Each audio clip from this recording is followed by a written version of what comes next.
Guys अस्सलाम वालेकुम, हमारे मिनी ब्लॉग में आपका स्वागत है। तो उम्मीद करते हैं सब भाई अच्छे होंगे। तो गाइस हम ले गए थे दिल्ली का जिप्सम एक पिलाई। तो यहाँ पे बन रही है हॉस्पिटल। तो अपनी गाड़ी हो रही खाली। तो भाई हम आए थे यहाँ पे नाइट में, तो अभी दिन में अब खाली हो रही है। तो ये कंपनी है भाई, बहुत बड़ी हॉस्पिटल बनेगी भाई यहाँ पे दिल्ली में। हाँ हसन भाई, क्या कहना चाहते हो? हॉस्पिटल बन रही है। अच्छा 1 साल और लग जाएगी बनने में, अच्छा। और लेबर काम कर रही है, कोई दिक्कत ना है। हम इनके पास बैठा हाँ, काम भाड़ देख रहा हाँ। ये हमारा हसन भाई है। तो भाई ये कर रहे बेचारे गाड़ी खाली, तो हो जाएगी भाई गाड़ी वाड़ी खाली हमारी।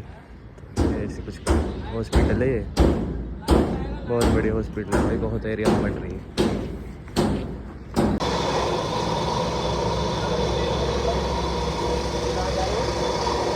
सड़क चल रहा है, सड़क खोल भाई हमने। तो भाई सड़क खोल लो कहाँ ने, छोटा सो मरो सो। हाँ तो भाई